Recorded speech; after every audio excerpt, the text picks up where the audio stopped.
Connection to Lincolnville and to learning about Debbie McDade was really wonderful, because our first experience was going to Excelsior, and we were upstairs for an event and then had the opportunity to tour downstairs.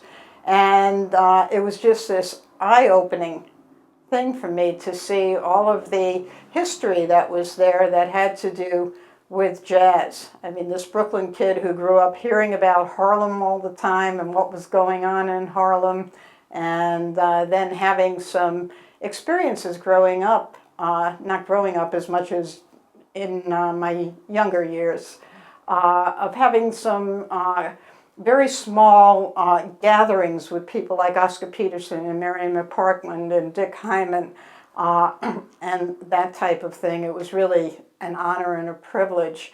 And so to come across all this information about Debbie and Lincolnville was just this real eye-opening, exciting thing. This was happening here, and there were other jazz legends here also, but none of the, I guess the word would be stature, that she achieved with the remarkable work that she did in New York and the reputation that she gained.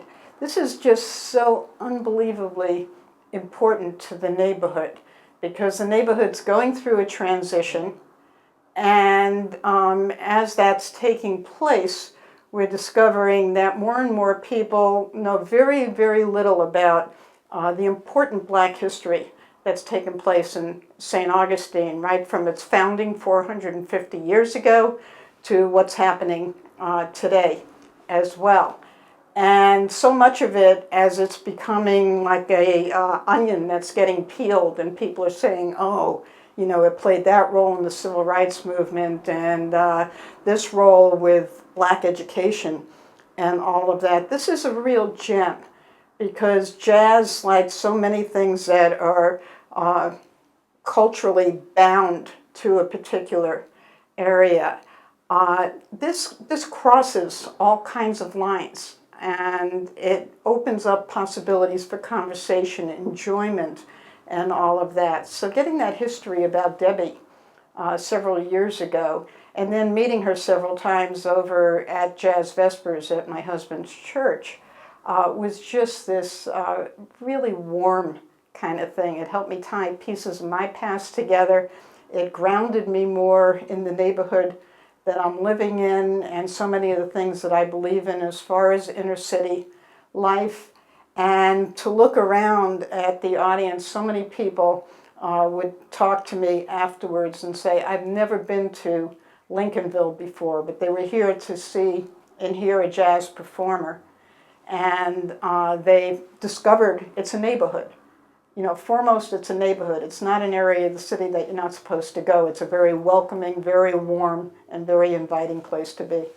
Why was Jazz Vespers created in the first place? And where is it?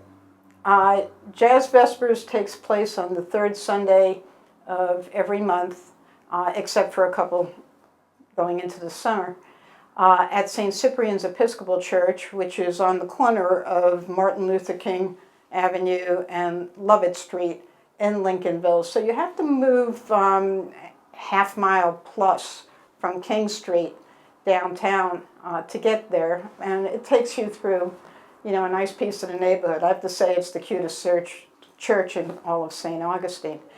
And the Vespers was created to do several different things. And one was to bring people into Lincolnville and into an experience in Lincolnville that was spiritual, it was positive, and it crossed denominations and all of that.